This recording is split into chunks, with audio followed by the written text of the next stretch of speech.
So thank you, ladies and gentlemen, for coming to our first, that we hope will be many sessions that the Senate is putting on, a series of forums on timely topics of the day. And so today's first of our Senate forum is Cannabis Conundrum, Insights and Perspectives.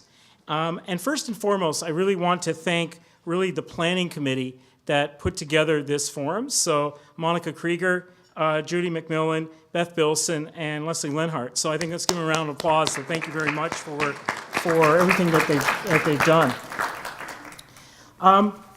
First and foremost, I'm going to ask our Chancellor, Roy Romanow, to bring greetings on behalf of the university. So, Chancellor Romanow. Thank you. Thank you very much, and I have the pleasure of saying to all of you, welcome. I'm glad you're able to join us and be here today at this important forum. As has been said, if you like what I have to say, my name is Roy Romanow. If not, you can name Mark Carter or anybody else at the front desk. It's my pleasure, honor to be Chancellor of the University for the time being and Chair of the University Senate. As we gather today, we acknowledge that we are on Treaty 6 territory and the homeland of the Métis. We pay our respects to the First Nations and Métis ancestors of our gathering place and reaffirm our relationship with one another. Friends, the University Senate is, as you know, the governing body of the University of Saskatchewan that brings the voice of the community into the university and showcases the university beyond its walls. This afternoon, we're delighted to welcome all of you to the first of what is planned to be a series of forums on issues of common importance to the university and to the public at large.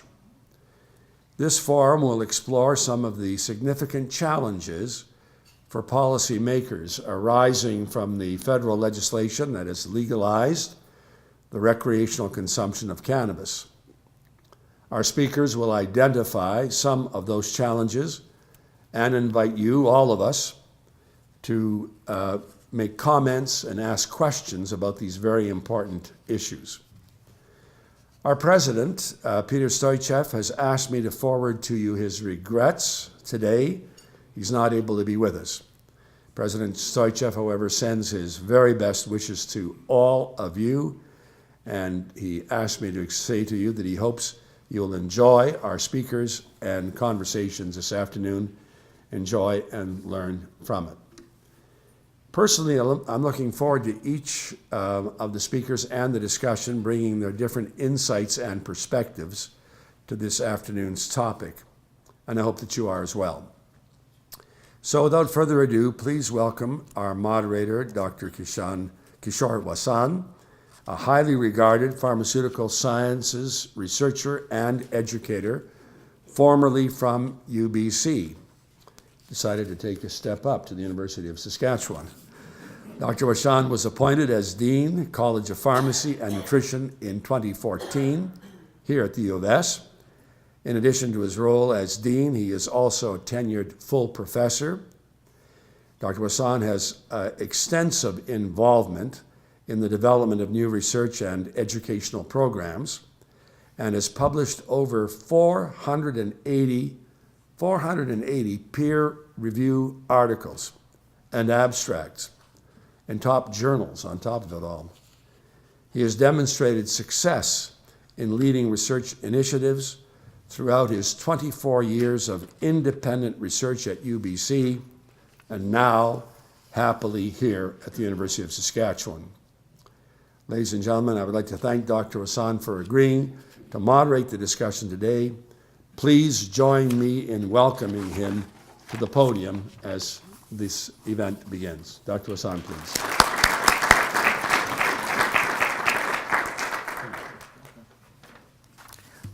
Well, thank you very much, Chancellor Romanow. I didn't know he was going to do a little thing on me, because this is not about me at all.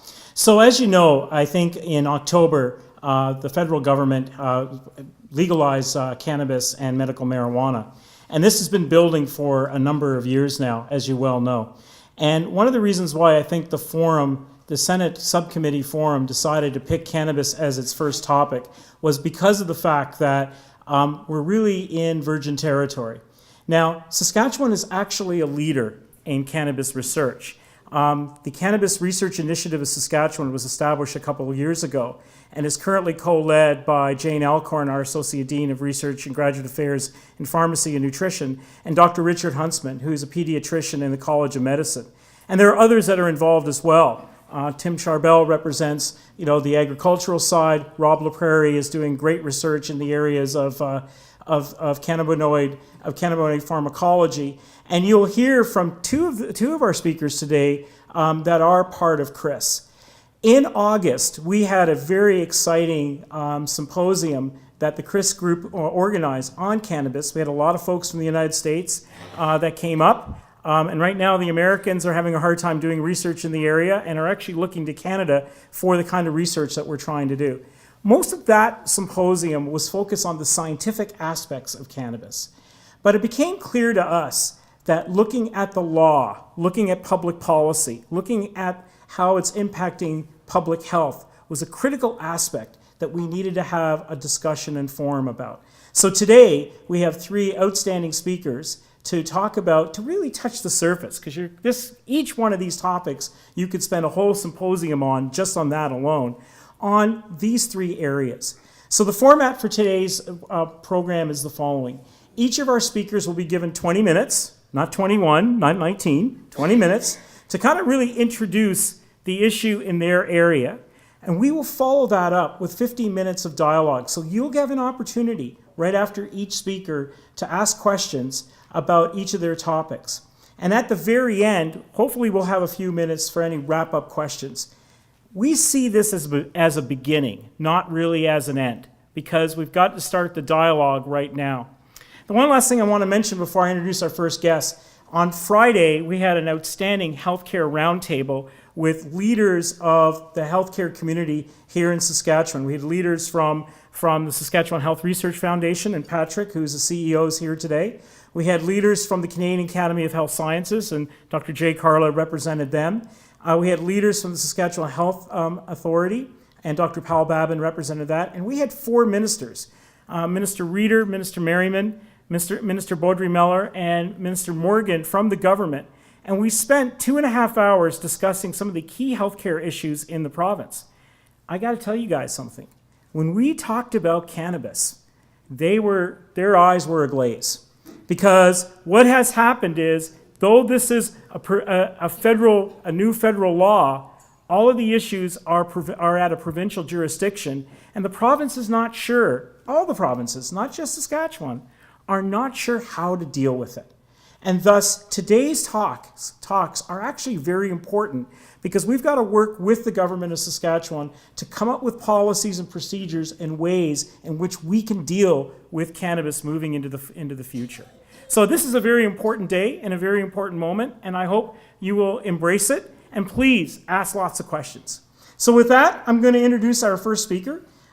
Is Jerome Kanischke, who's at the Johnson Shyama Graduate School of Public Policy, and he'll be speaking on the policy implementations of cannabis. So Jerome is an award-winning innovator whose 40-year career includes executive roles in the private, public, and NGO sectors. He spent the last 5 years as the CEO of Innovation Saskatchewan, and that's how I've got to know Jerome, and we've had a very good relationship and partnership together. He is currently an executive in residence at the Johnson Shyama and CEO of a startup company commercializing university research. So without further ado, Jerome Kanischke. Jerome?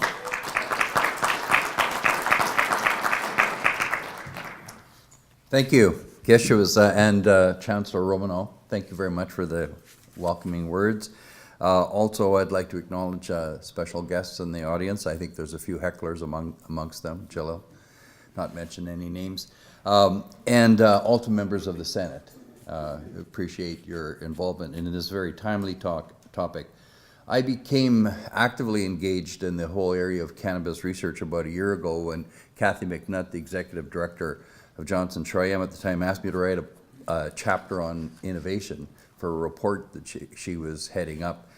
And I had help from my team. Ann Ballantyne was here, Peter Phillips from the Center for Science and Innovation Policy, worked with me on that. And I'd like to acknowledge them. But it's been a very interesting 12 or 14 months looking at the challenges. And the more we dug into it, the more complicated we saw the challenges and the more interesting they became.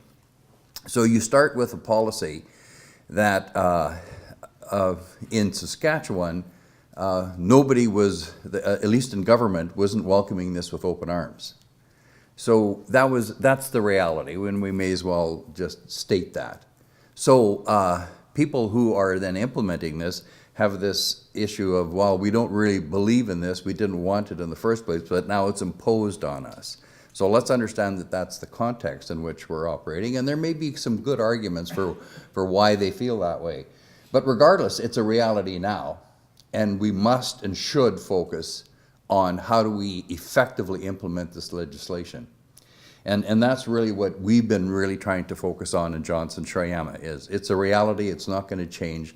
How do we support the government and industry and academia and the general public in terms of assisting them understand and get their head around this? So let's start by talking at some of the areas. It's legal now, so now what do we do? And in the summer, two of us from Johnson-Shayama went down to visit with a number of deputy ministers and their staff, senior staff, who were involved in the implementation of the cannabis policy, trying to get their perspective, trying to get an understanding of what they saw the challenges that they were going to be facing.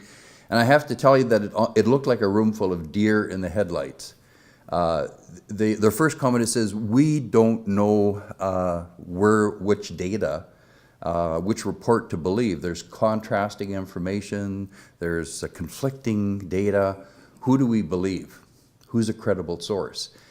And the university under Chris saw the opportunity and saw the need and said, that's what we want to do. We want to become experts in this field. We have the capability, and we're in a unique situation at the University of Saskatchewan and in Saskatchewan in general, because we have people like Tim Sharble with his expertise in plant genomics. We have Jamie Alcorn and Robert LaPrairie and Richard. So we have a number of people in that whole area, and we also have some pretty impressive policy scholars, like Peter Phillips, who's a distinguished scholar in the area of public policy. So we have a real opportunity to create a leadership role for Saskatchewan. And it's my observation that up till now, I would characterize our actions as being reactive. And I think we've been reacting to what has happened, and we're playing catch up. And I think that's evidenced by the fact that when the legalization date hit, there were no stores open in Saskatoon, and there weren't for quite some time after that. And the stores that were open close to Saskatoon in Martensville, some reports that I heard was people would go there, they would buy some supply, they'd use it, and then go back and there was nothing left. So they went back to their street supplier. So this is why I think it becomes important for us to understand when you look at policy development, at least from my experience, when you're developing policy, the key is to have a clearly defined objectives. What is the purpose of the policy? What were you hoping to achieve? And the Canadian government's legislation is it's fairly clear. Three main objectives. We want to reduce illicit sales, we want to reduce youth consumption, and we want to protect public health and safety. It's difficult for anybody to object to that. And when you look at the reality, cannabis has been used for the last 100 years illegally, and yet the amount of consumption has been very consistent, and in the last 30, 40 years, it's actually been increasing. I think it's leveled off in recent times. But some of the studies have shown that up to 20% of Canadians use cannabis on a regular basis. Now, how accurate that information is, you always have to put a question mark behind any of the data because you're gathering data on illegal activities. And so people may or may not be telling you the full truth. So you always have to make that allowance for the data that you're looking at. But Stats Canada has provided some of that. Saskatchewan is amongst the lowest user rate in Canada. I believe there are around 10.5 that use it consistently, which I think is defined as once a month. I think that was the definition that they used. So it's my view that, let me get the,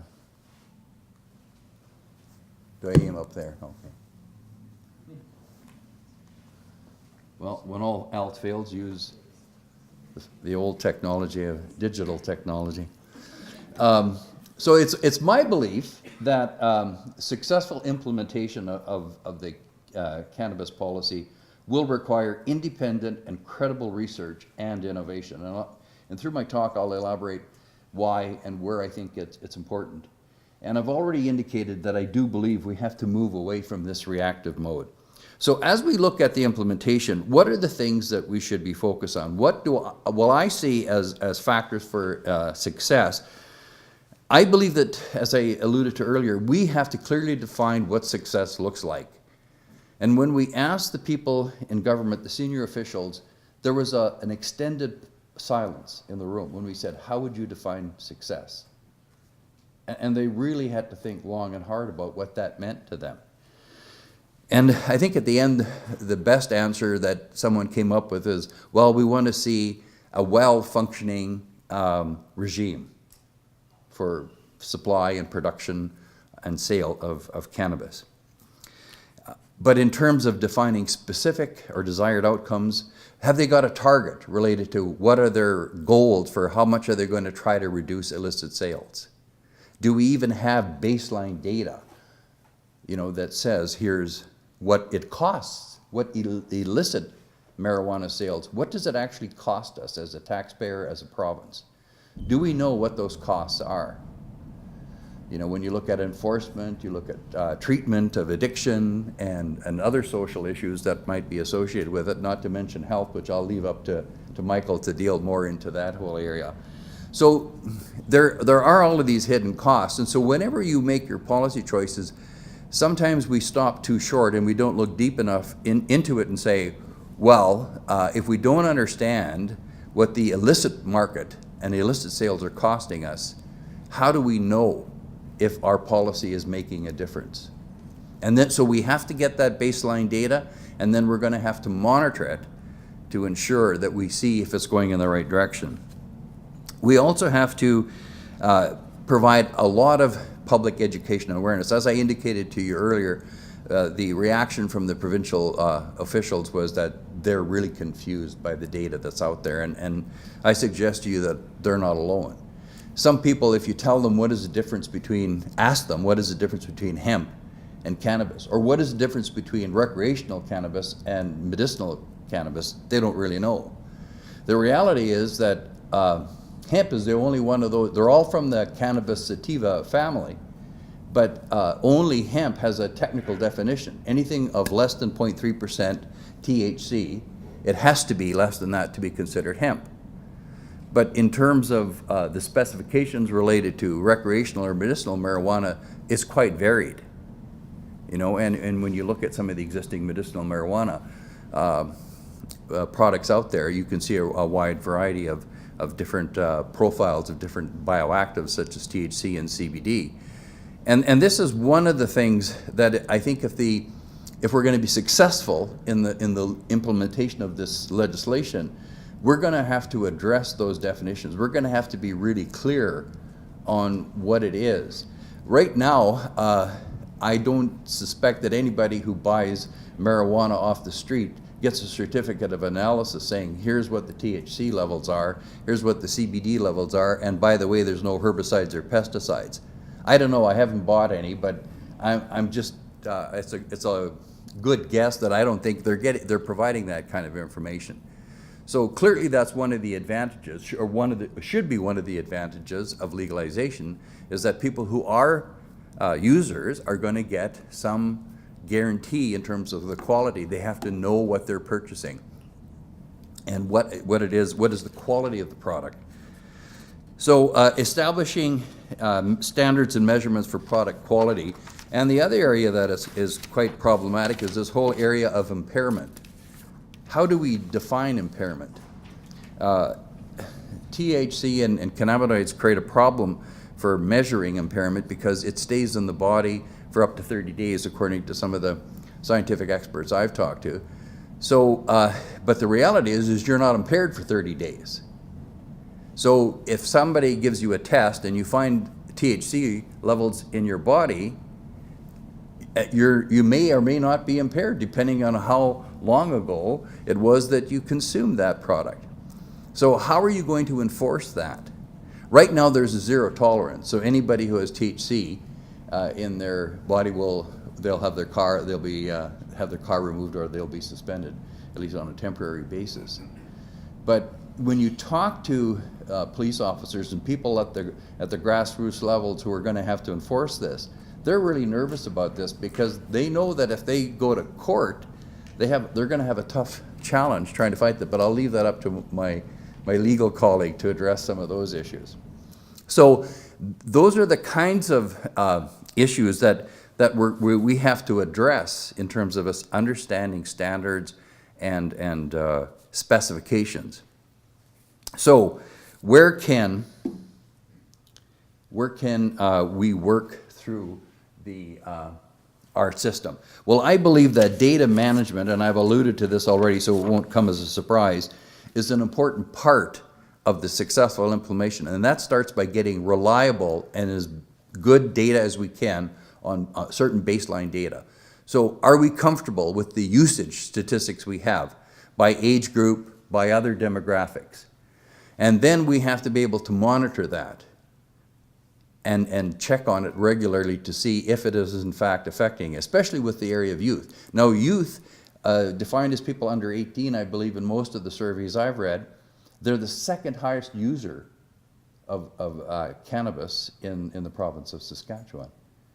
So that's obviously, if we're going to, one of the goals of the legislation is to reduce youth consumption, that has to be a priority for us. So we also need to look at some of the data. What is illicit sale costing us? What is the prosecution data? How many prosecutions are there in the province? What do they cost? What is the impact on other legitimate businesses? We were confronted by the hemp industry when we released our report, saying that they were very concerned about how the policy was going to be implemented because they have a booming industry in hemp. And it's a dietary supplement. It's used as a fiber in a number of different products. And they were very concerned that if the policies weren't rolled out properly, and especially the management and control of the sale of the seeds, that could create a lot of problems for them. And they could contaminate their supply of registered seed or seed that they has invested lots of money in developing their own varieties that had low levels of THC. So they were quite concerned. And in fact, in Manitoba, which has maybe a little bigger hemp industry than Saskatchewan does, their regulatory framework does not allow for production in the home. So you cannot grow your own personal marijuana plants in Manitoba. And I believe that that was a result of the lobby of the hemp industry. I can't say that for sure, but I'm guessing. I know after talking to the president of the Manitoba Hemp Industry Association, he says we have a very good working relationship with the government of Manitoba. Okay, so thanks. So I'm going to have to rush through. So when you look at some of the other challenges that we have, reducing sales, how do we tackle that? Well, one of the things where we need some of our economics experts at the university to help is this whole area of understanding the impact that price has. Right now, if you've been following the news, you will understand that Saskatchewan has the highest hemp or cannabis prices in Canada, through the legal system. And that I don't think is going to encourage reduction in illicit sales. And there's other factors that are associated with this as well. It's a delicate balance, but what is the right number of retail outlets? If people have to travel 2 hours to get a legal supply of marijuana, cannabis, will they do that? or will they just continue to use their illicit supplier? So we have to look at how these policies and what we've implemented is going to affect the behavior of the consumer. And that's something where we need to do an awful lot of work.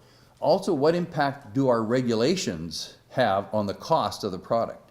We have a $20,000 business license in Saskatoon.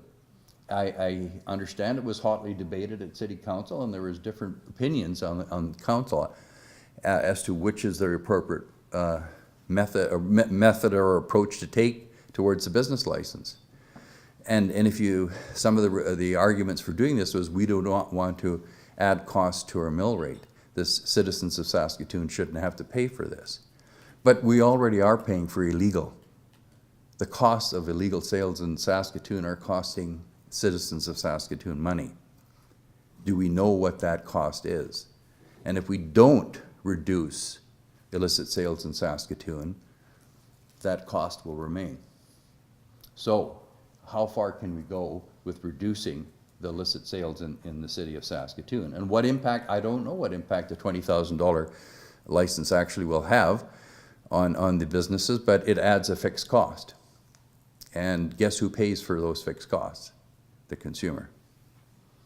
So and then there's also matters related to reducing illicit sales, the resources that we put into enforcement, the tools that we give them for enforcement, the training that they receive. Quality control and the identity preserve system is also critical. I've already alluded to those. So we believe that innovation is going to be required. When you're looking at those challenges of cost and quality control and maintenance, innovation is a key component of this. In the production side, and this is where people like Tim Sharble will come from, the genomics and applying advanced technologies into the development of new varieties, adding value, but also helping to produce a better quality product at a lower cost. Those are the kinds of things that can be accomplished with investment in genomics and biomarkers and those sorts of tools that are now available to plant breeders. Inventory management and quality control systems. Again, this is another critical part of where we need to invest in innovation. Creation of value, 1 minute. How can we create new value? If we can start to develop clinical trials with a very specific and unique profile of a cannabis variety, and then associate that with a very specific therapeutic benefit, you can patent that and you can capture value. People might pay for something that is seen as being valuable, and if it's protected, nobody else can copy it, then you've got some value that might be able to be sustained in the marketplace. So those are some of the tools that we can look at in terms of production and the creation of value. Industry associations, Saskatchewan has great success in industry associations, the pulse growers, you know, the wheat producers, the canola producers have all worked together. It's going to be a real challenge getting the cannabis producers to work together because they're not used to that, and right now it's a very competitive environment. So cooperation is going to be challenging. But it can yield a lot of results when you start looking at they can collectively invest in the development of some of these systems, so thereby reducing their costs. And strategic and targeted programs, I wanted to make mention of this. Kish has put this on to me. CHR has invested significant dollars. They say $20 million over the last 10 years in cannabis research. They've started up a catalyst program that gets people started in the story to build capacity. We're taking advantage of that at Saskatchewan, and we will continue to do that. And the last point I want to make related to this is when we say strategic, we have to address those areas that are problems. If we're going to dedicate resources, they should help us solve some of the challenges or answer some of the unknown questions. And then public education is critical. How do we develop mechanisms for training HR professionals in terms of how to deal with workplace policies of impairment? So, I'm going to wrap up, Kish. So I think this whole framework has to be set up for evaluation. How many years has it taken us to get alcohol regulatory framework in place? And some people would argue that it's still not exactly as good as it could be. So we are going to have to learn from the data that we gather. We have to collect the data, and then we have to use that data to help make improvements and modifications to the framework, and not let the politics of that improvement or change get in the way. Right. Jerome, you can stand up there because we're going to put you under the gun. Okay. So thank you very much, Jerome, for your opening thoughts. So colleagues, we have 15 minutes for questions for Jerome. There's a microphone there. If you don't have a natural microphone like me, that's the microphone you can use there. So questions from anyone? Well, Jerome, I'll start off because I have questions for you. So recently, I've noticed in the press there has been a bit of a discussion between the First Nations community and the government of Saskatchewan about the control of medical marijuana and the Indigenous community. Do you want to speak to that a little bit? Because this is a hot topic public policy issue that I'm not sure, particularly with the demographic in our province, that we've got a handle on. What are your thoughts about that? We've had lots of discussions in our CRIS policy group, and we have had colleagues from the College of Law engaged in this discussion. And maybe, Mark, you'll address that. You won't address this. Oh, well, But jurisdictional. But I wasn't there. Oh, okay. Jurisdictional issues are gonna be prevail, and there's going to be a lot of issues related to this when it comes to workplace, policy as well. So I think it's certainly a priority. It's on the radar screen of the provincial government. In our discussions with them, they said this is one of their priorities. They want to address this, but it's multifaceted. Not only when you look at social issues, but also you look at the economic and the jurisdictional, the legal issue. So it's going to take a multifaceted approach, from a First Nations perspective. Okay, good. Other questions? Yeah, please. Yeah. Maybe you can state your name and. Yeah, I'm Abdul Jalil. If you have to identify, I mean, there are so many complexes, so many issues, and we can't deal with all of them at the same time. What's the one thing which you would deal first?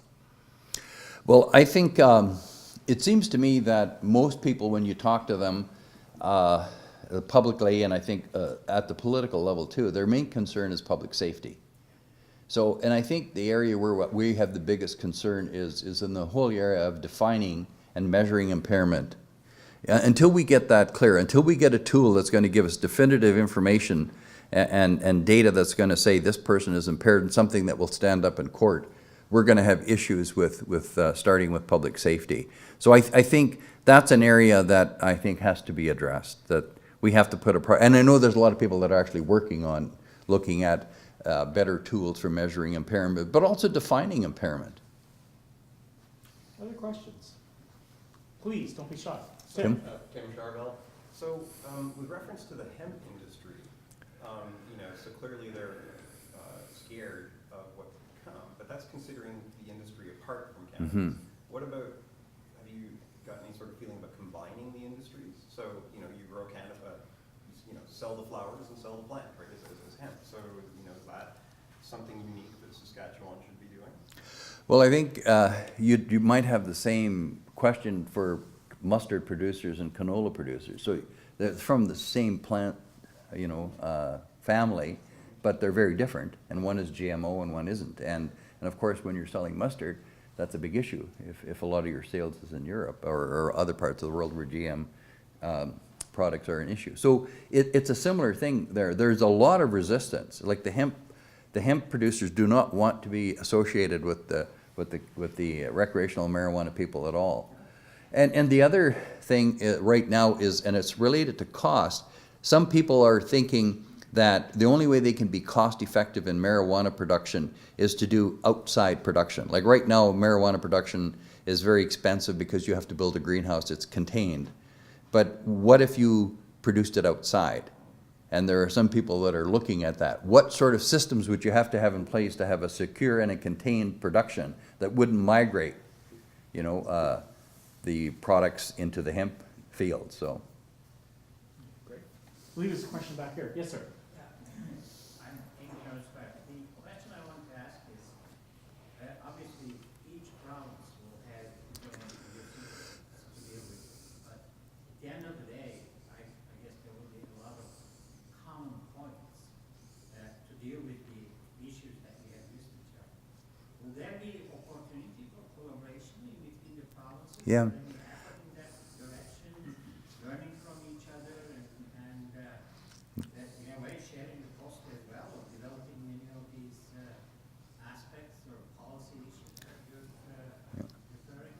That's a good question, Engen. I think CAIHR has already started that. Like, they've engaged groups. They've involved provincial governments. They've now engaged a number of different federal agencies to look at this. So they're taking a multi-jurisdictional and a multi-departmental approach to the whole area and addressing some of these. But there's some times where we also have to understand that the policies in other provinces affect us. When we talk to some of the retail outlets about why they were short of supply, why they couldn't open on October 17th, they said they couldn't get supply. And one of the reasons they couldn't get supply is because Ontario was buying it. And Ontario has a big central purchasing agency, sort of like SLGA does with alcohol in Saskatchewan. So they were getting big contracts from Ontario. So if you're a producer, if you can get one contract and sell your whole crop to one customer, that's a lot easier than going to 50 different stores in Saskatchewan and managing those relationships. It was one of the recommendations that Johnson Shirayama put in our report, was that there should be a centralized buying center, inventory distribution center for the production. Buy the product from the producers, and then you could have a quality control system. It would reduce your cost in terms of measuring and containing product quality and identification. And Ontario has used that buying power to scoop up supplies that is affecting, stores in Saskatchewan and other smaller provinces. So you have to be aware of what these other provinces are doing, because they can also have an impact on your policy framework and your operations. Any questions? Yes, sir. Larry Holbrook. Oh, hi, Larry. In line with that sort of aside from producer, what about outside countries? You want to talk about cheaper production. What about the province looking at marijuana coming from elsewhere? Well, yeah, and I think internet sales is one of those issues, again, that's going to be a problem. If we make it too difficult and our price is too high, in Saskatchewan, people are going to go online. And they are. They're buying a lot of their product is being shipped through the mail. And that creates another policy issue. Talking to a letter carrier who said, we know there's a lot of cannabis being delivered in the mail. We could smell it as we're delivering our mail. And he said, now we're being told by our management that we should refuse to deliver our package if the recipient, it looks like they're impaired. And he said, where does the training come from? I'm a letter carrier. I'm not a police officer. So, these are the kinds of things so there is stuff coming in. There is only one other country that has, legalized marijuana, and that's Uruguay, I believe. There are states and different regions in different countries, like, of course, the United States, you have a number of examples, and it looks like in the United States there's more states coming on board in spite of Donald Trump's resistance to it. There are states coming on. So you have to be careful and be aware of international competition as well. But Canada is very well positioned. This could be an opportunity for Canada to be a world leader if we set up our systems and the best quality products, that will sell.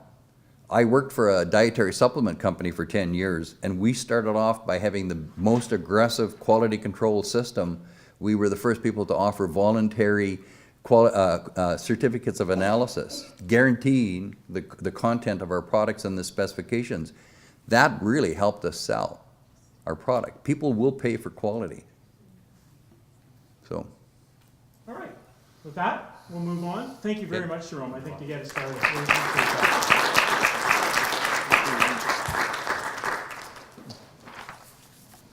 Let's show them how this works. But, As Professor Carter figures out the computer, I will introduce him. So, Professor Mark Carter from the College of Law will be speaking on the constitutional and legal issues around cannabis.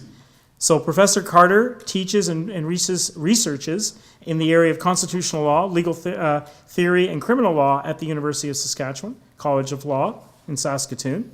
Before returning home to Saskatoon, Professor Carter taught at Simon Fraser University School of Criminology. So please welcome Professor Carter. Mark? So thank you very much for this invitation to speak at this inaugural Senate forum. It's a real honor, and wonderful to be in this room. I've been passing this place every day as it was built, and so I can finally see what a magnificent view we have here. I'm here to talk primarily about the constitutional dimensions of the recent changes in the cannabis regulatory landscape. And because the Constitution is my concern, I don't really have a position on what should or shouldn't be done in relation to the topic. And that's because constitutional law is essentially about what governments can or can't do within certain frameworks. And I'll just talk about the most significant ones right now. And in particular, it's going to be questions about the jurisdiction that, the federal government has to back out of what's been its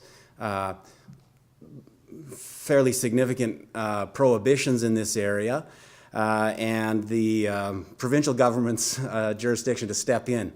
Those will be Section 91, jurisdiction that the federal government has under Section 91 of the Constitution Act 1867.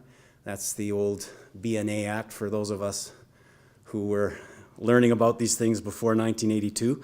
And then the Charter of Rights and Freedoms. And I suspect nowadays when people hear constitutional law, it's that second thing that they're thinking about, the Charter. And in fact, the Charter has made its presence known in this area, particularly in relation to the right to possess cannabis for medicinal purposes. And that's still going to be significant, but because of what's just happened, it's going to be less significant. But I mentioned it for the beginning, and I'll say a few more things about the Charter, but we aren't here because of it. And not that that's a surprise, but there's been so many matters on the public record that have related to the Charter in recent years where it's forced government responses, and the one that'll come to mind, no doubt, is medically assisted dying and things like that. So we've had really significant legislative changes because of Charter challenges. But that's not the case here, although it's not for want of trying, and I'll mention a couple of things there. For the most part, though, from a constitutional perspective, I think that what we're primarily going to see played out here is good old federalism. So division of powers between the provincial and the federal government. But I'll just get the Charter issue off the table first, and there may be some questions about that later.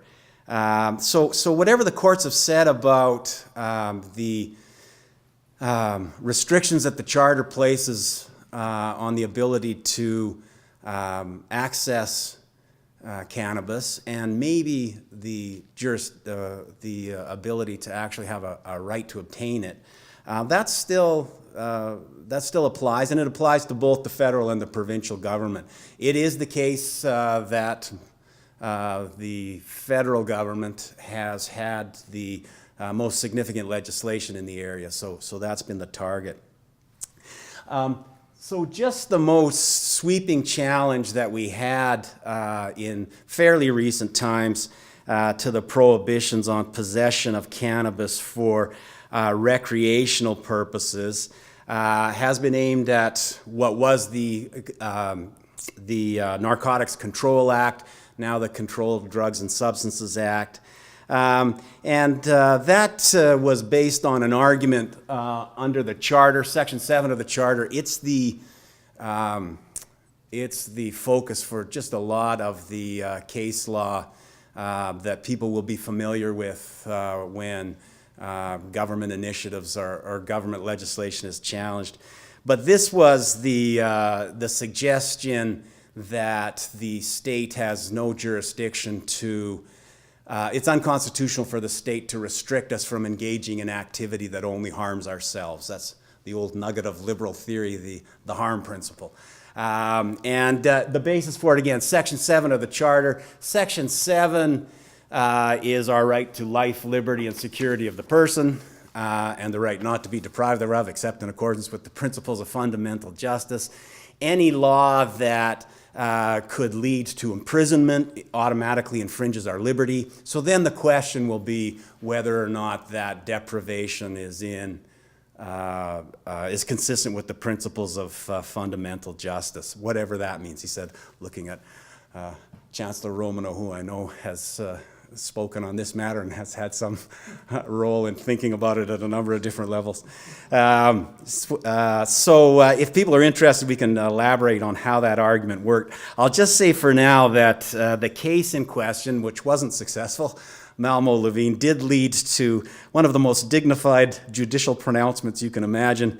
The majority stated, and I quote, "There is no freestanding constitutional right to smoke pot for recreational purposes." And they put the quotations around pot. So that settles that, I guess. A point here would be that the recent liberalization of prohibitions on possession of cannabis for recreational purposes, again, they're not the result of the Constitution requiring it, as might have been the case if this had been successful. But you won't be surprised maybe to hear that the court wasn't sure that consuming cannabis is harmless. Depends on how you define harm. And even if it was harmless in a significant sense, it isn't clear that fundamental justice prevents the state from prohibiting activity purely because of a moral aversion to it. Not to overstate what the state's concern was in relation to cannabis. It was largely health and things like that. What's been more successful, though, again, based on that section of the Charter, has been gaining access to medicinal marijuana. And so there's a line of cases, mostly Court of Appeal decisions, that have held that although governments can prohibit possession of cannabis, those prohibitions have to contain exemptions for people who have been prescribed cannabis. And also in other decisions have indicated that there needs to be a system so that people can access it legally. So that same sort of argument about the Charter requiring governments to provide exemptions in relation to substances that are otherwise prohibited, that's also the basis for some case law people will have heard about relating to safe injection houses, which would also extend to places where other kinds of narcotics are available. But those weren't cannabis-specific rulings like the ones I was just mentioning. So I think that's the big focus of that part of the newer part of the Constitution, the Charter, and where we are today. And again, so the initiative, the liberalization of the cannabis laws is based on an idea that it is the best policy rather than an argument that the Constitution's compelling it in this way. So in relation to the division of powers, he said, I'm about to tax my technical ability here. I think I got it. Very good. So this is based on the section, the older Constitution, the Constitution Act 1867. And in general terms, you'll be familiar with this aspect of constitutional law.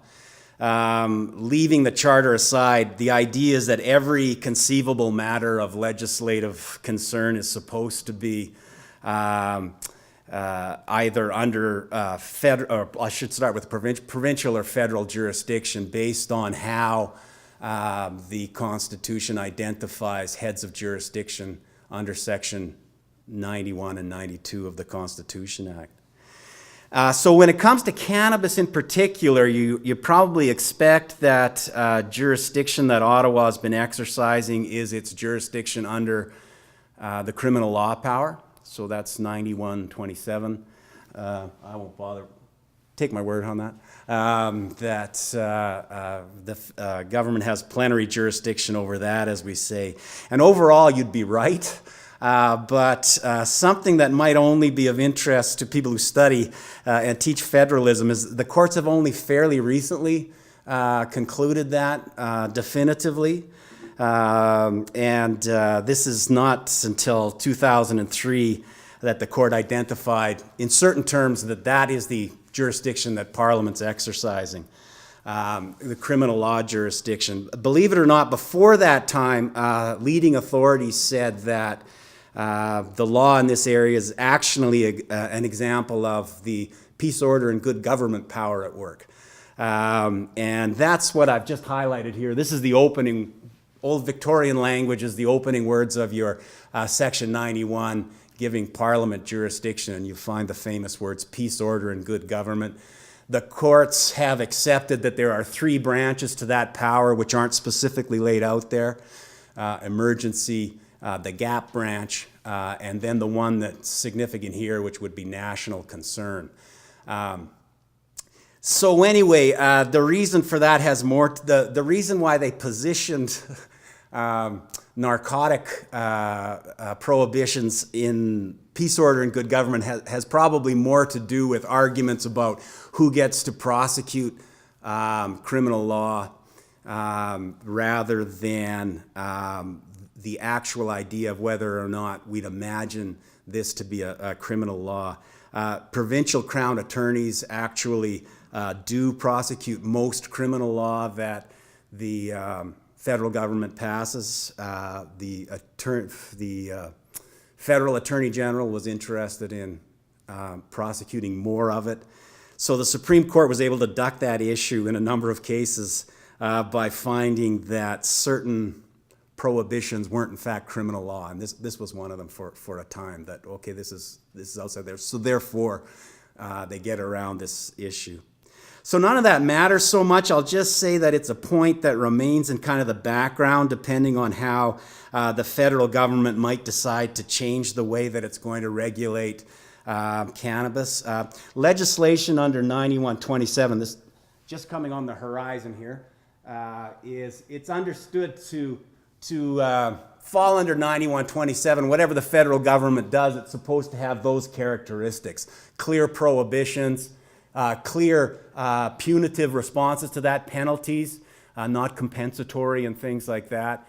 And then it's supposed to have a criminal law purpose, which classically includes morality, but also includes health and things like that. So that's the expectation there. And if the federal government ever decided to that sort of classical criminalization strategy is not the best, and that's certainly been, as I don't need to tell people here, a big debate in relation to the substance use and things like that, then this might become an issue. So if Parliament wanted to, as the court has said, remove marijuana entirely from the criminal law framework, approach it in a different way, then it would need a different head of jurisdiction to do that. And some of the earlier proposals for how to deal with less criminal approach to narcotics maybe in general, cannabis in particular, have been far less classically criminal. And so the issue would come up, what's the jurisdiction? Which doesn't necessarily matter unless someone challenges it, but you'll appreciate that people, if they have an interest in not being subject to the legislation, they'll be interested in challenging it.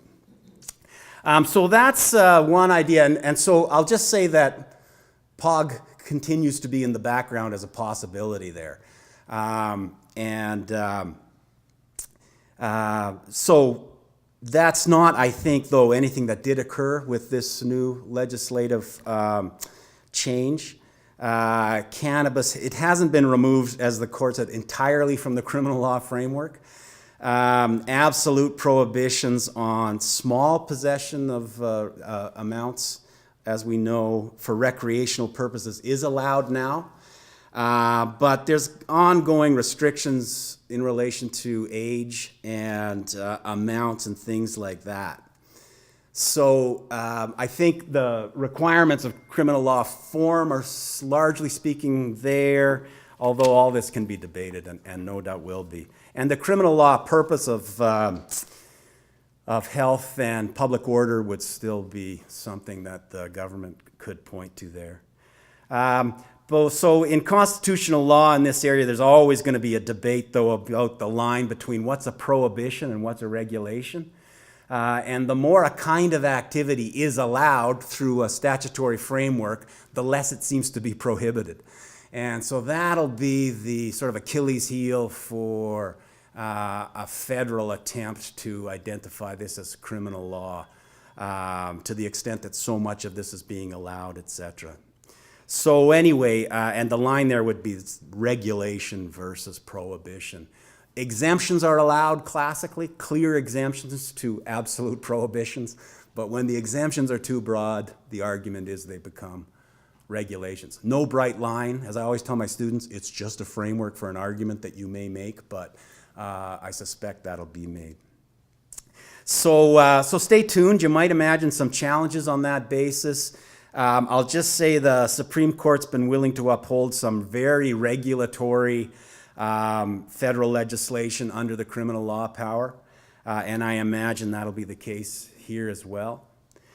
So on the provincial side, here the basic point is that substances and activities that are not prohibited federally become essentially matters of property and civil rights under Section 9213, so this is the provincial head of powers.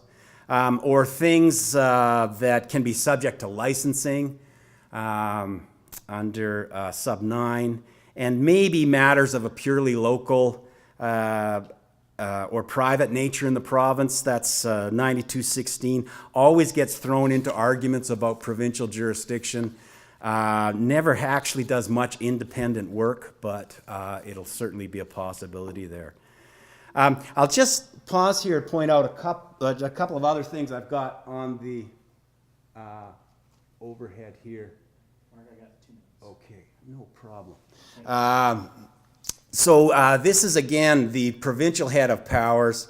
9215 it allows the provinces to pass laws which have criminal law form, so they can actually be accompanied by fines for sure, but also imprisonment. So that starts to kind of blur the lines between the kinds of statutory agendas here. Now the difference is supposed to be that when the provinces do that, they won't be pursuing a criminal law purpose as the courts identified.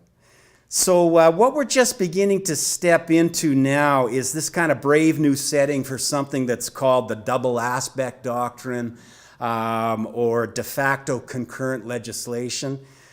So we'll be getting used to the fact that while the federal cannabis legislation, it sets a kind of national standard for what might be allowed, provinces and territories can be more restrictive in relation to the range of activities that the criminal law does not prevent. And the provinces can do this as long as their legislative agendas don't conflict with the operation or the purpose of the federal framework. And if that's the case, then another marvelous federalism doctrine comes up, which is paramountcy, which is to say that the provincial law will be inoperative to the extent that it's in conflict. You might say that, well, you just said that the province can be more restrictive. Doesn't that interfere with the federal purpose automatically? Well, the leading kind of theme of the case law there is that all the criminal law power can do, and remember that's what the feds are exercising, what it can do is prohibit activity, but what it doesn't prohibit isn't beyond restriction by the provinces.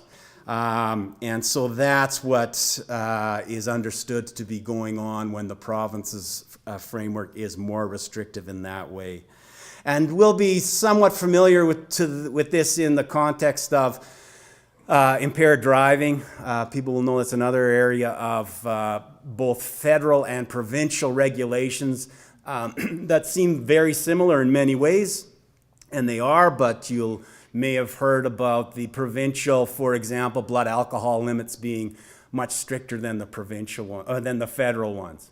And it's an example of the concurrent overlapping jurisdiction in relation to the same matter, but the provinces are understood to be doing something that is not fundamentally criminal in nature. They're regulating property, they're regulating activity on the highways, and not being punitive in the same way that criminal law would be.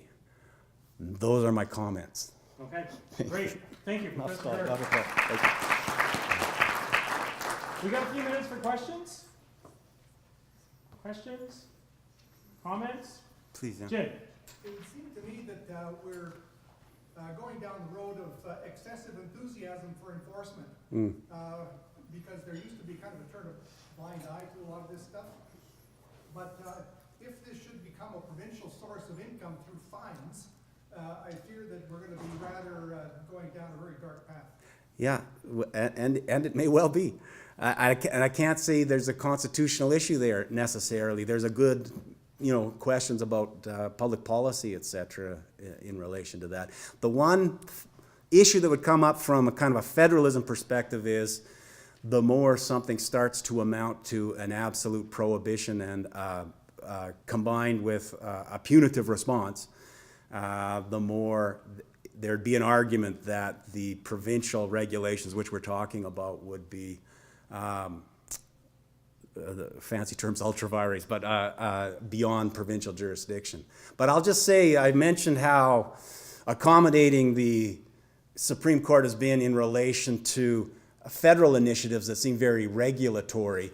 They've similarly been very accommodating to provincial regulations that seem very very criminal in nature in some other ways as well. So it's a good point, but we'll see how it works its way through it. Yeah. Other questions?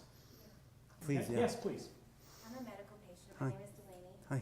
I have a question about, you mentioned safe injection sites. Right. Is there going to be anywhere where I can medicate? Because the only place is in my car, and I don't think that that's proper. Yeah, good question. I would just say it seems to me there would be an argument, but I don't know if there's any, by way of policy, actually addressing that.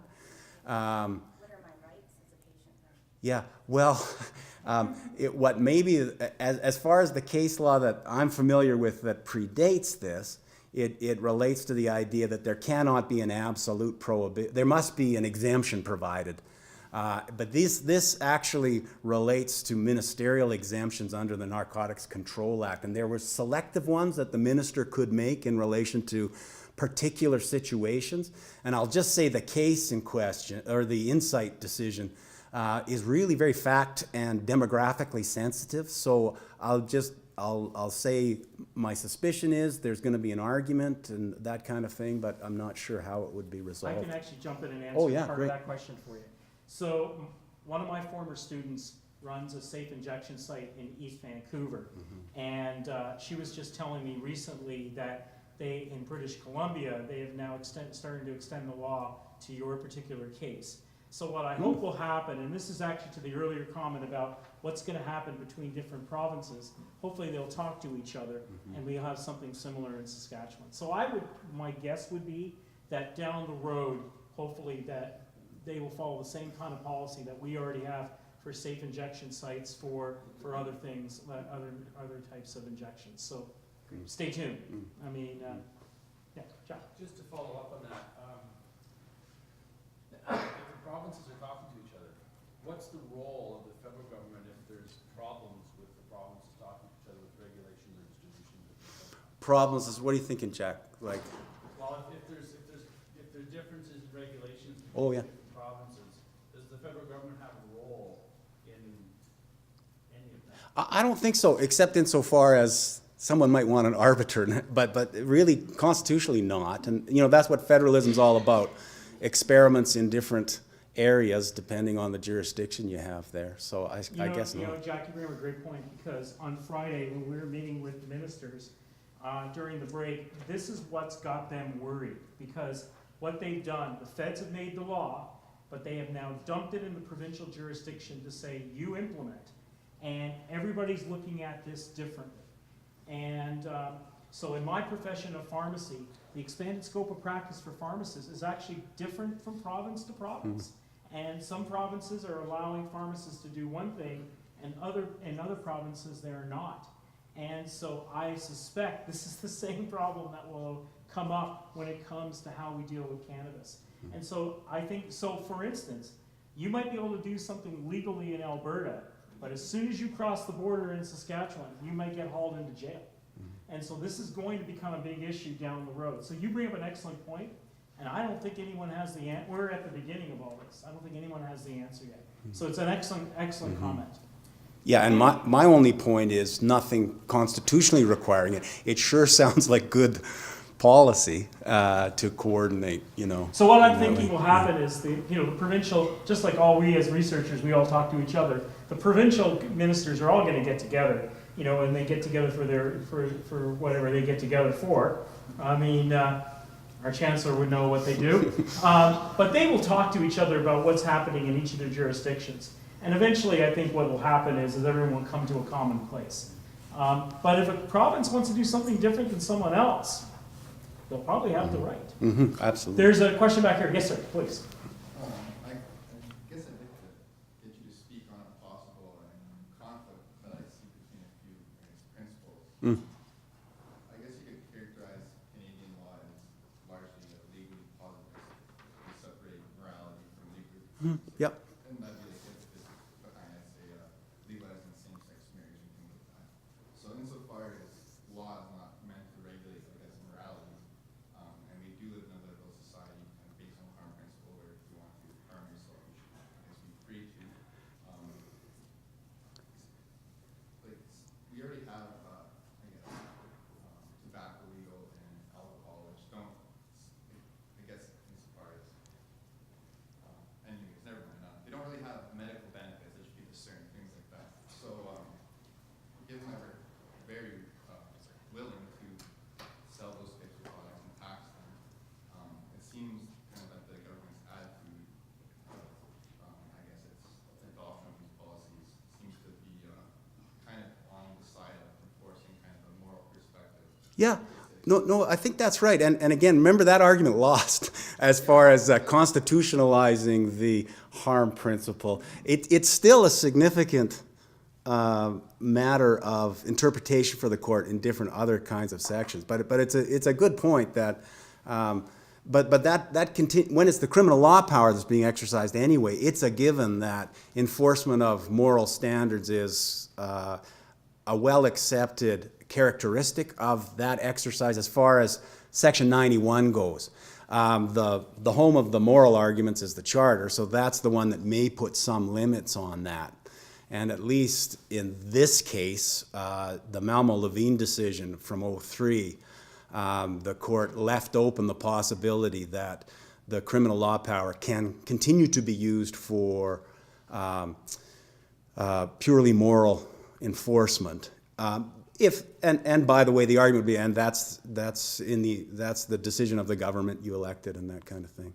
Yeah. Is there not a contradiction though, insofar as they're willing to sell products that are easily more harmful, you could say, than what's considered, I could say, a more relatively benign? Oh, yeah, I mean, I wouldn't say that there isn't. I think the courts address it in some different ways by saying you can't do everything, and you might not want to do everything. But it's a no. And I'm just saying, sometimes contradictions can be the basis for a constitutional legal argument. There would be some idea here based on some things I touched on, which is going to be the harm principle not constitutionalized as a principle of fundamental justice, but maybe still an overlying kind of theme in the Charter era. And it certainly is. It's come into play in the context of other kinds of interpretations by the courts. So if it's any comfort, some of that contradiction is being dealt with, I guess, but not specifically here, I think. Right. Okay, great. Well, thank you. Thank you. No, my Mark. pleasure. We appreciate it. Thanks. So with that, let me introduce our last speaker, Professor Michael Saffron from the School of Public Health. So Michael will speak on public perceptions on public health. Dr. Saffron is an associate professor in the School of Public Health. One of his areas of expertise is quantitative public health with applications in nutrition, access to health care, healthy aging, and policy and prevention. A majority of his cannabis-related work has focused on the public education, debunking common myths and misconceptions regarding cannabis usage. Please welcome Dr. Saffron. Mike? Thank you, Kish, for that kind introduction, and thank you to the Senate for inviting me to speak today on this very interesting topic. And I think it's very appropriate, our location, given it's called the High Up Room. So nobody else used that joke, so I thought I better use it. So one of the big concerns from the public health perspective about the legalization of recreational cannabis has been there's this deluge of information about cannabis that has flooded in the general public, but the quality of that evidence varies. And what has happened is people have interpreted that information, and you can just about find some information out there that supports just about any particular view. And so what I spend a lot of my time doing is having conversations with individuals regarding common misconceptions, what people think about cannabis use. And so what I always encourage people to do is when you have a question about, say, cannabis use, seek a knowledgeable source. And as has been mentioned already, Chris, the Cannabis Research Initiative of Saskatchewan would be a place I would recommend. So a lot of the things I'm going to talk about are things that you probably have heard. And so one of the most common arguments I hear why cannabis should be used and it's safe is because it's a natural product. And again, if you think about that just for a little bit, I can name arsenic and I can name other things such as uranium, which they're equally natural products. But I think everyone in this room would agree that they probably aren't necessarily safe. So that idea that natural equals safe, not necessarily true. Okay? So then they say, well, you know, Michael, those substances are poisonous. Sorry, wrong slide. They say those are poisonous, but cannabis is a plant. That's why it's safe. So if you have any Shakespearean scholars here, they'll recognize possibly this plant or this plant, so the deadly nightshades and hemlocks. And I can list a whole bunch of other plants that are natural, they're plants, but are poisonous. And so then comes the idea of this, well, cannabis isn't toxic. Well, to understand that statement, we need to think about what cannabis consists of. And there's over 100 different compounds that make up what we think of as cannabis. And some of those compounds are THC, that's the compound that has an intoxicating effect that the recreational users are seeking. And of course, on the medicinal side, people are using CBD. And so what we're going to talk about is there such thing as a toxic level, say, for THC? Well, I first have to say that the pharmacological experiments to determine if THC is toxic haven't been done. And so the best guess we have out there about the toxicity for THC are based on animal models. And for instance, some research out there says that if you extrapolate to the human condition, that about 30 milligrams per kilogram of THC could induce a toxic response in an individual. Now, of course, that seems very nebulous. What is 30 milligrams per kilogram? So if you think about a typical street variety containing 20% THC, you could actually begin calculating amounts of THC that one could consume. So if you're a 150-pound person, What that means is 2 grams of THC could potentially elicit a toxic response. Now, people will say no one consumes pure THC. You would actually literally have to consume pounds and pounds, hundreds of pounds of a marijuana product or its equivalent to consume that much THC. And so this is where, again, one of my background is mathematics and statistics. And so I scoured the literature and I was able to, based on information that I found, be able to begin extrapolating again, and I'll give the reason why I think these estimates are reasonable in the next slide. But one set of calculations led to about 15 grams of marijuana in being possibly leading to a toxic response. If we take that 30 milligrams per kilogram estimate that I had mentioned in the previous slide, that equates to about, if it's a 20% THC level, to 10 grams of cannabis being potentially lethal, sorry, not lethal, toxic. There's a very big difference for a 150-pound person, okay? So when you think about what does 10 grams of cannabis actually look like, okay? So, well, that's depending on how generous you are when you roll.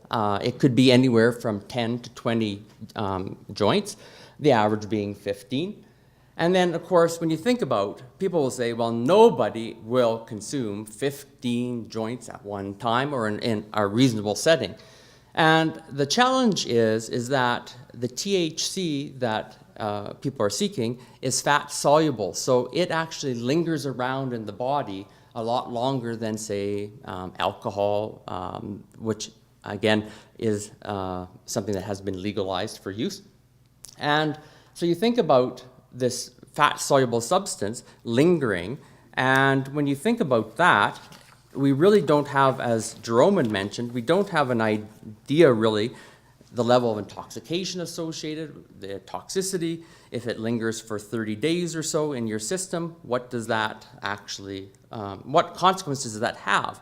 Well, we do know though that whatever the amount that people consume that induces a toxic response, we do know that people are actually in everyday use achieving those levels. In Colorado, it first started appearing after legalization there.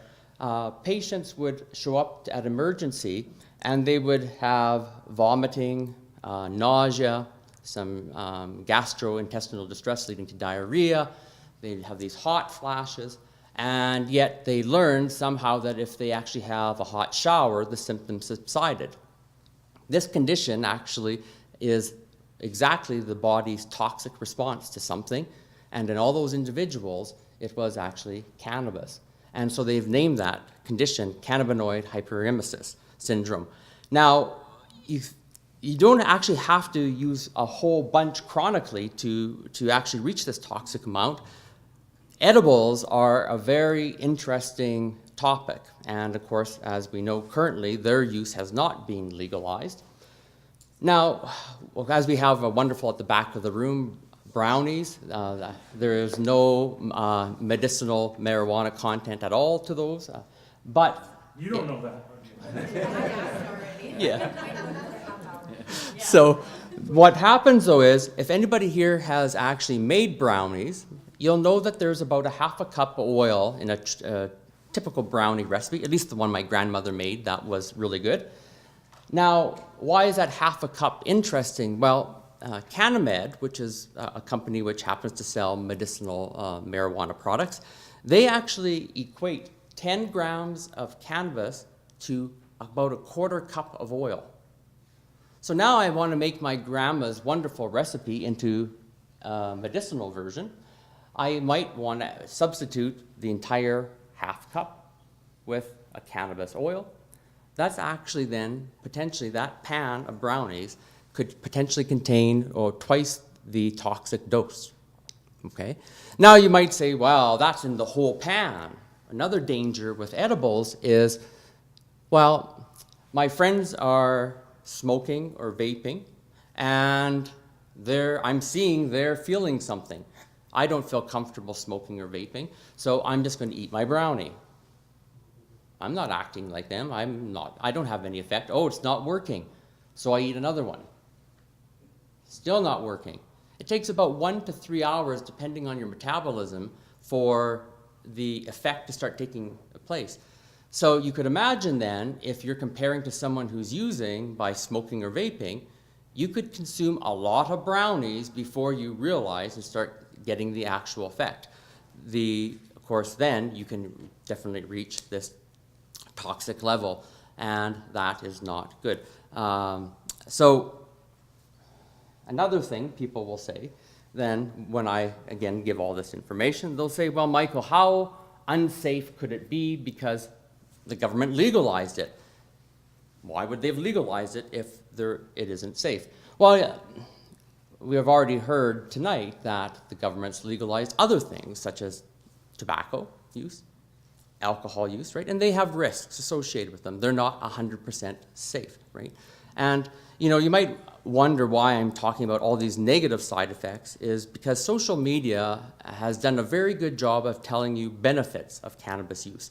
What hasn't happened is there hasn't been a lot of discussion about the possible negative sides of it. And so that's what I want to share. A lot of what I have to talk about tonight is about the negative sides.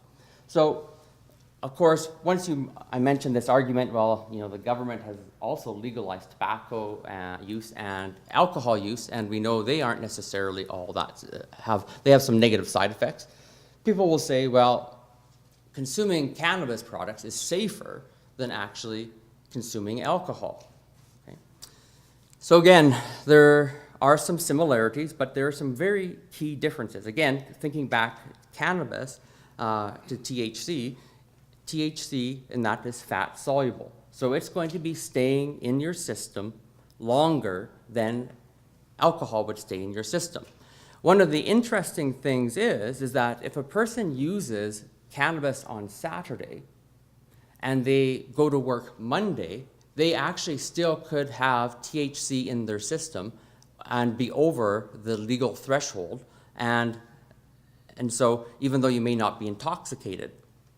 So there's a real issue here, as Jerome had mentioned, about how do you define what intoxication is?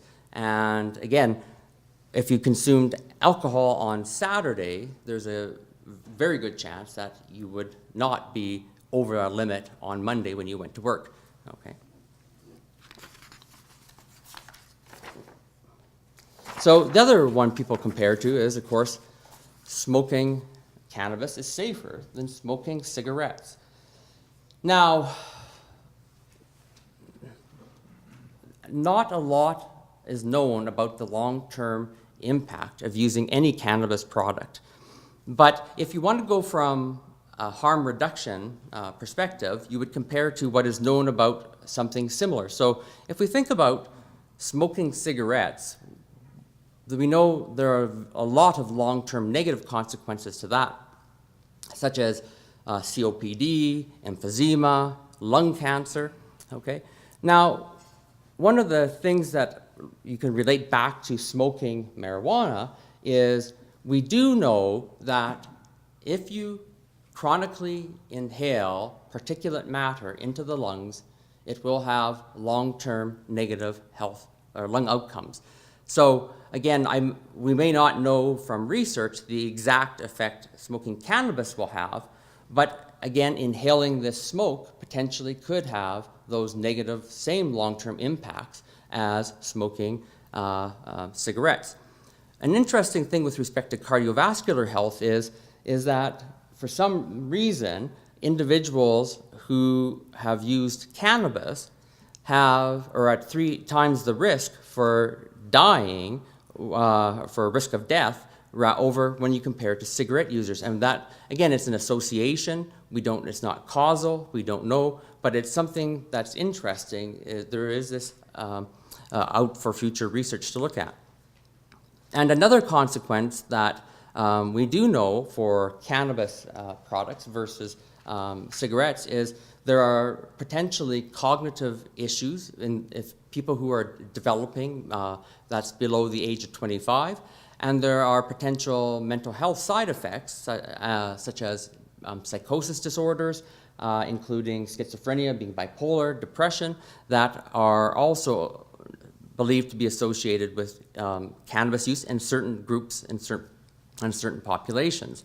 So those side effects aren't the same as with 2 minutes, 3 minutes, okay. So a recent one that actually was just published is vaping cannabis oil is actually safer than smoking a joint. So first of all, we do not know the long-term implications of vaping. We do not, okay? So again, this idea of why it's safe, they solely based it on the fact that vaping is at a lower temperature, okay? But what people don't realize with vaping is you're inhaling this moist product. Now, if you go into a steam room, you can breathe in really hot, humid air and have no trouble breathing. If you go into a same space filled with smoke, you're going to be coughing and hacking. So moist air doesn't elicit the body's same response as protective response as with in a smoke situation. And so the study though showed that vaping, you actually get a much higher dose of the THC than in smoking. So you could, again, be more likely for the toxic response, and you're inhaling more, and again, we don't know the long-term impact. So again, we don't know that it actually is safer.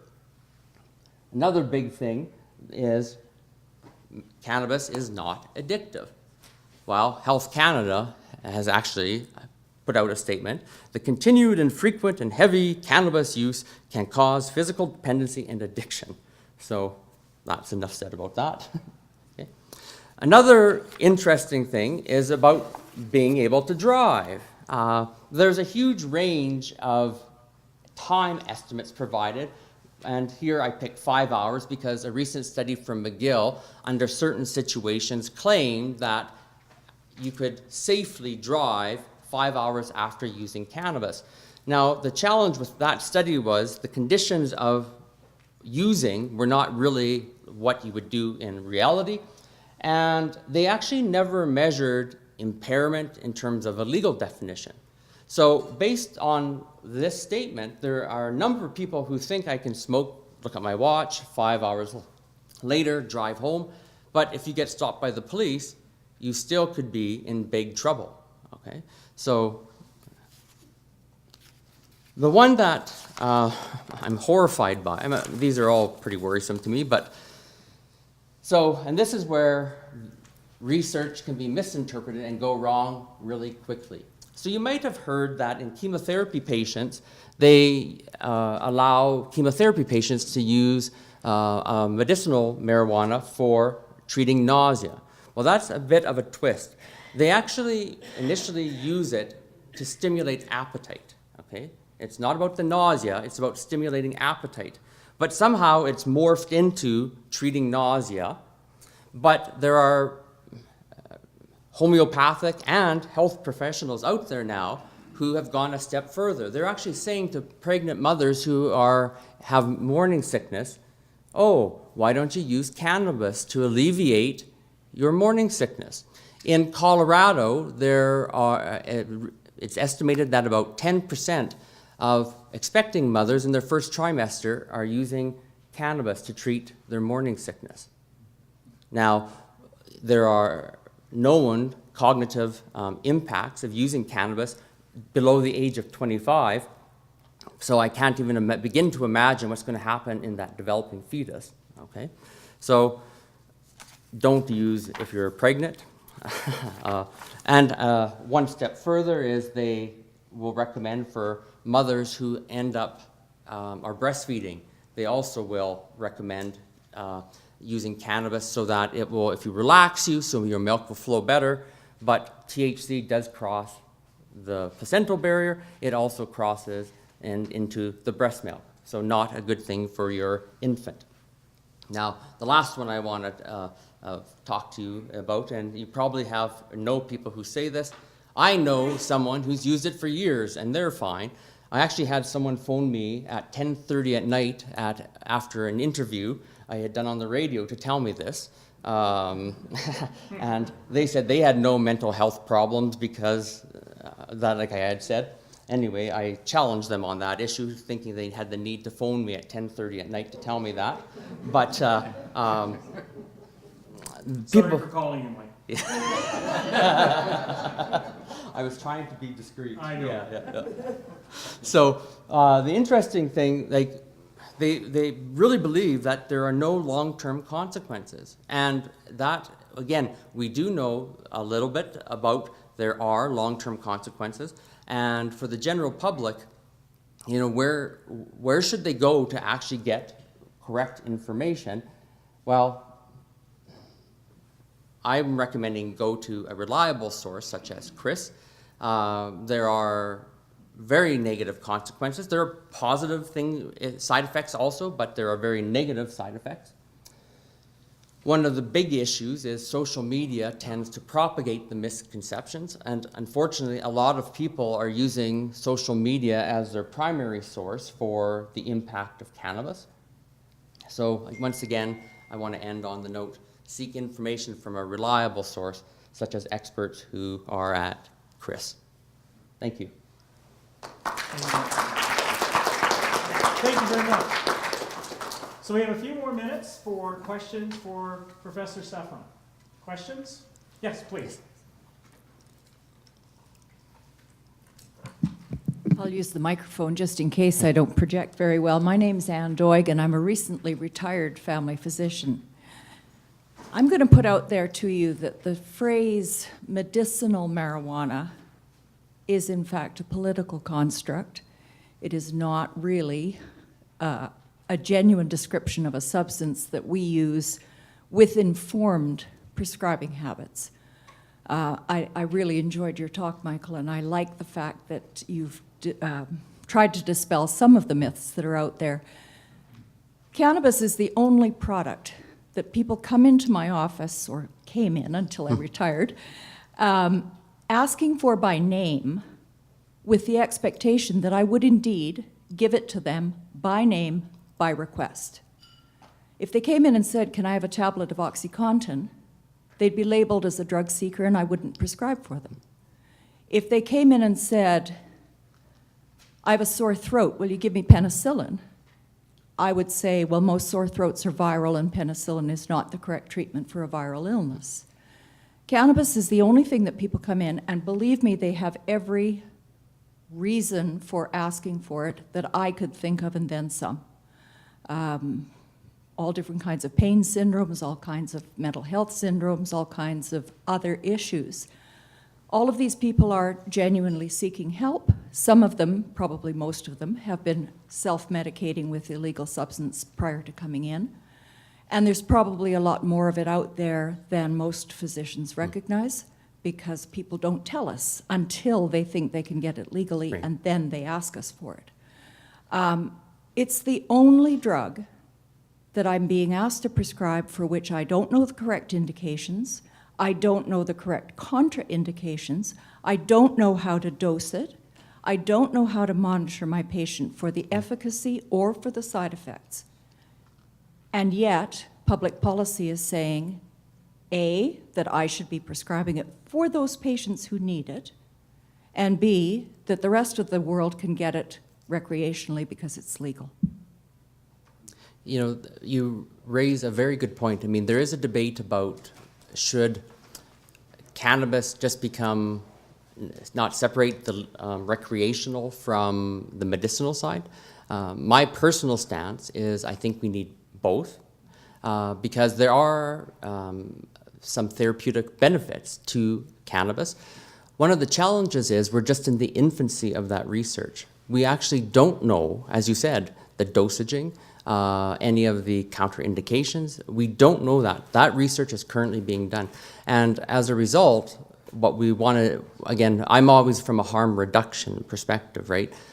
Just like, as you said, for mental illness, well, you wouldn't want to give cannabis potentially to someone with a mental illness, particularly if it's a psychosis disorder, because of this known association with actually it potentially leading to psychosis disorders, right? So again, it's that if they were self-medicating, were they self-medicating which caused the disorder, or was it the disorder first that led to self-medicating, right? We don't know. But the challenge has been that we don't know, and we haven't been able to do all the different pharmacological work that is needed for it prior to the legalization for recreational use, and even before it was legalized for medicinal use. And so I know at the university here, researchers are in the beginnings of in doing projects, clinical trials, to try and figure out some of these answers. But I really feel for the position that you've been in, and a number of my colleagues who are physicians, they're in a similar boat.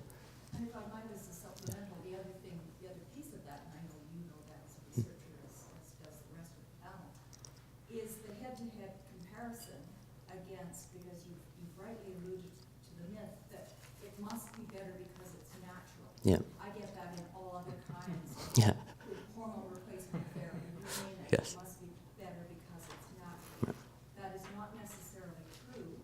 And to use a medication to say that it is better than something else, in fact, requires that efficacy study. Exactly. Yeah.